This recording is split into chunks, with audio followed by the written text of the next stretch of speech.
Assalamualaikum warahmatullahi wabarakatuh. Alhamdulillah, assalatu wassalamu ala rasulillah wa ala alihi wa sahbihi wa mawalah, amma ba'd. Puji dan syukur kita panjatkan kehadirat Allah Subhanahu wa ta'ala atas limpahan rahmat, taufik, hidayah serta inayahnya. Dengan kemurahan Allah Subhanahu wa ta'ala kita diberikan nikmat kesehatan, nikmat kesempatan. Dua nikmat itu tidak terhingga nilainya, karena dengan dua nikmat itu Allah permudahkan langkah kita memenuhi panggilan Allah, yakni dalam rangka melaksanakan sholat isya secara berjamaah, kemudian dilanjutkan sholat tarawih secara berjamaah pula. Salawat beserta salam senantiasa kita hadiahkan kepada junjungan alam Nabi besar Muhammad sallallahu alaihi wasallam sebagai satu-satunya yang kita jadikan suri teladan dalam kehidupan kita sehari-hari, baik dalam kehidupan berbangsa, bernegara, bermasyarakat, dan berumah tangga kita. Bapak Ibu yang sama-sama dimuliakan oleh Allah Subhanahu wa ta'ala, kematian adalah sesuatu yang pasti. Kematian akan mendatangi dan menghinggapi seluruh makhluk yang ada di muka bumi ini. Kematian tidak kenal dengan usia. Yang muda akan mengalami kematian, yang tua pun akan mengalami kematian. Karena sejatinya kematian itu akan pasti dan pasti akan datang kepada makhluk yang bernama manusia. Kullu nafsin dha'iqatul maut. Setiap yang bernyawa pasti akan mengalami yang namanya kematian. Maka tentu sebagai insan yang beragama, insan yang beriman kepada Allah Subhanahu wa ta'ala, kita harus mempersiapkan diri kita menghadapi yang namanya kematian tersebut. Sehingga begitu kematian menjemput kita, kita sudah mempunyai bekal yang nanti akan menjadi bekal terbaik kita menghadapi kematian tersebut. Baginda Rasul sallallahu alaihi wasallam mengajarkan kepada kita ada 3 bekal terbaik dalam menyambut kematian.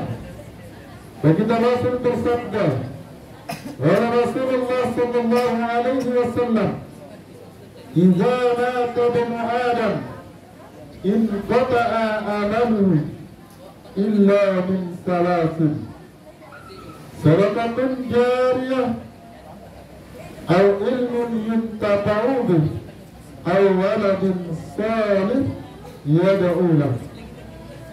Baginda Rasul sallallahu alaihi wasallam bersabda, apabila anak Adam mengalami kematian, maka terputus semua amal-amalnya, illa kecuali min salasin, dari 3 perkara, kata baginda Rasul.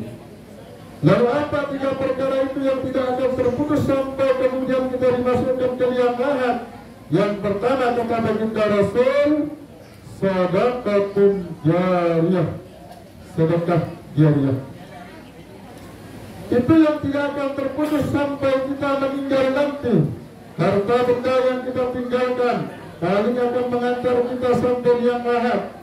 Istri yang cantik, suami yang gagah, anak-anak yang cantik, paling akan mengantar kita hanya sampai ke liang lahat. Begitu disentuh dari kubur, maka mereka berbondong-bondong kembali kepada rumah masing-masing.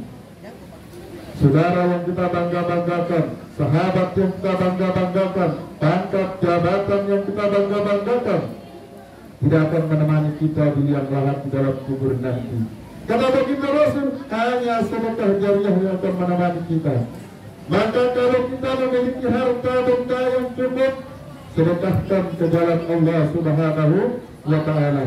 Berikan makan fakir miskin, bersedekah untuk panti asuhan, bersedekah untuk majelis taklim, bersedekah untuk pembangunan pondok pesantren, bersedekah untuk pembangunan masjid yang sedang kita bangun. Maka masjid yang kita bangun ini membutuhkan uluran sedekah dari kita. Berbanyak sedekah, karena itulah yang akan menjadi bekal kita di alam kubur nanti, yang menjadi bekal kita sampai kita dijemput oleh Allah Subhanahu wa Ta'ala. Harta yang kita bangga-banggakan, pangkat yang kita bangga-banggakan, tidak akan kita bawa sampai mati. Maka kalau pangkat itu mau berharga, harta itu mau bermanfaat, sedekahkan di jalan Allah Subhanahu wa Ta'ala. Terlebih di bulan Ramadan ini, Bapak Ibu, berbanyak sedekah, beri makan fakir miskin, anak-anak terlantar. Jika di samping rumah kita ada anak yatim piatu, maka beri dia makan, sedekahkan harta yang terbaik yang kita miliki. Jangan pelit dengan harta kita, karena sesungguhnya di dalam harta itu adalah ada bagian anak-anak yatim dan orang fakir miskin di sebagian harta yang kita miliki itu. Bapak Ibu yang sama-sama dimuliakan oleh Allah Subhanahu wa Ta'ala. Kemudian kata kita Rasul, bekal yang kedua yang akan menemani kita nanti di akhir hayat kita di dalam alam barzakh, yang kedua adalah ilmu yuntafa'u, ilmu yang dimanfaatkan. Maka kalau kita punya ilmu, jangan pernah pelit-pelit bagi dia. Kalau punya ilmu, ajarkan kepada sanak saudara kita, karena ilmu kalau dibagi dia tidak akan pernah berkurang. Kalau ilmu dibagi akan terus bertambah dan bertambah. Beda dengan harta, beda dengan uang. Kalau uang kita punya 10.000, kita bagi 5.000, habis uang itu. Tapi ilmu semakin banyak kita bagi, maka semakin banyak pengetahuan akan kembali kepada diri kita. Maka ilmu yang bermanfaat itu akan menjadi bekal kita nanti ketika menghadapi kematian. Kalau Bapak Ibu bisa ilmu alif ba ta, ajarkan kepada anak-anak kita. Yang punya ilmu sains, ajarkan. Yang punya ilmu teknologi, ajarkan kepada orang-orang yang membutuhkan pengetahuan itu. Yang punya ilmu agama, ajarkan ilmu itu kepada orang-orang yang membutuhkan. Insya Allah malam ini saya memberikan ilmu kepada Bapak Ibu. Begitu Bapak Ibu amalkan, pahala itu akan mengalir kepada saya. Bapak Ibu ajarkan lagi kepada anak-anak Bapak Ibu, pada saudara-saudara, handai tolong saudara, teman saudara, kemudian mengajarkan apa yang saudara ajarkan, maka pahala itu mengalir kepada Bapak dan mengalir juga kepada saya menyampaikan malam ini. Maka ilmu yang bermanfaat, ilmu yang dimanfaatkan itu akan menjadi bekal-bekal terbaik kita ketika kita nanti menghadapi kematian. Maka Bapak Ibu, jangan pernah malas untuk menuntut ilmu. Pelajari semua ilmu yang kita butuhkan, terutama ilmu agama. Ajarkan juga kepada anak-anak kita tentang ilmu agama.